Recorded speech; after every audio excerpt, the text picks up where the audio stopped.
after Celestial Champion is slayed. A rift cut open the world like a blade. Mysterious lunar energy invade. The area around the portal is decayed.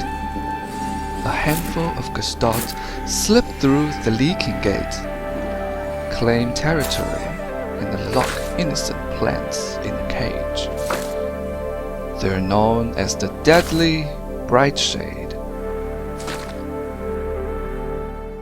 Well, that's basically how you summon the plant.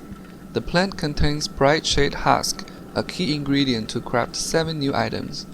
But be careful, this cousin of wormwood is not your friend. Its stem wears an overpowered version of bramble husk. Its thorny retaliation strikes harder than most bosses. It deals a whopping 130 damage and stuns players. The plant also has a warding vine scouting its territory for any trespassers, and punishing them with bangs harder than tentacles, dealing 75 damage each, the same as deer clubs. Uniquely, this alien lunar plant also has high armor. Most existing weapons in the game can only deal less than half of their original damage, including darts, bombs, and weather pane. However, the new Brightshade items can deal 70% of their original damage or more. So you have this alien invasion and they're like mini bosses. But hey, that's why it's fun to defeat them, right? There are many ways to beat them. Number 1. Old-fashioned melee fight. Everything can be killed by melee weapons.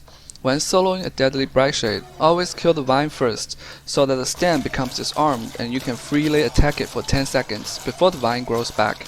But in the real game, you often have to deal with a bunch of vines at the same time, and things can get nasty. The process takes the default damage character with a handbat about a minute to kill a Deadly Brightshade. But if you decide to invest in the new Brightshade sword, you can cut the fighting time by half. This is one of the few scenarios that Brightshade sword is better than other weapons. Number 2. Burning.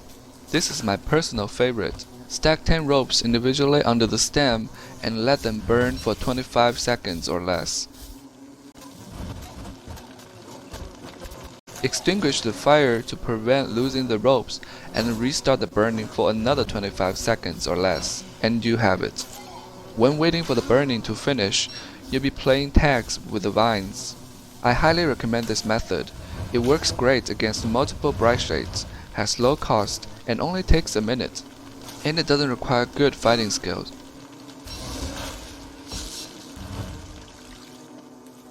Number 3. Abusing bosses.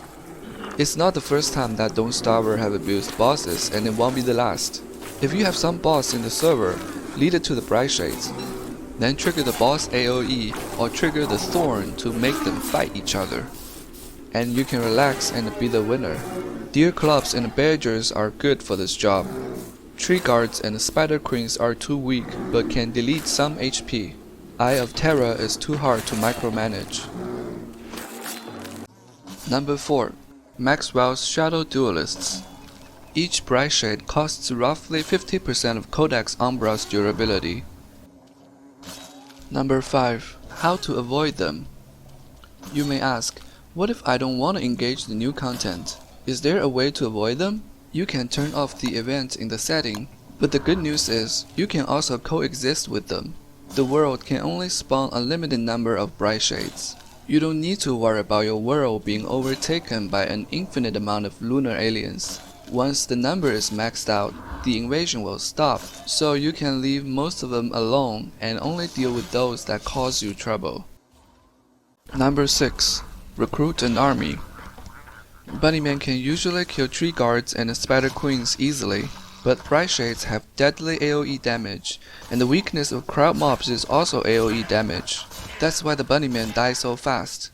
But bunnymen and merms can still work. You must have a large number of them and must kill the vine first.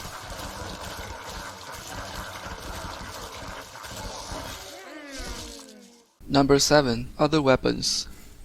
Darts and bombs would work if you can afford them, but in general they're expensive to mass. Brightshade bombs are really good against Deadly Brightshades, but they seem economically counterproductive. Each Brightshade drops 2 husks, but to kill one Brightshade requires 4 bombs or 2.7 husks, resulting in a net loss.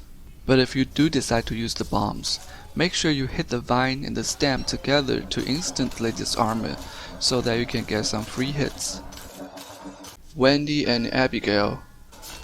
Well, Abby can barely survive 10 seconds.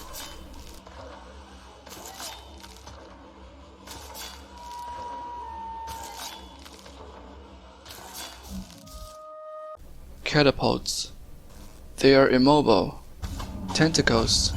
Unfortunately, purple tentacles and green tentacles are friends. That's it for the video.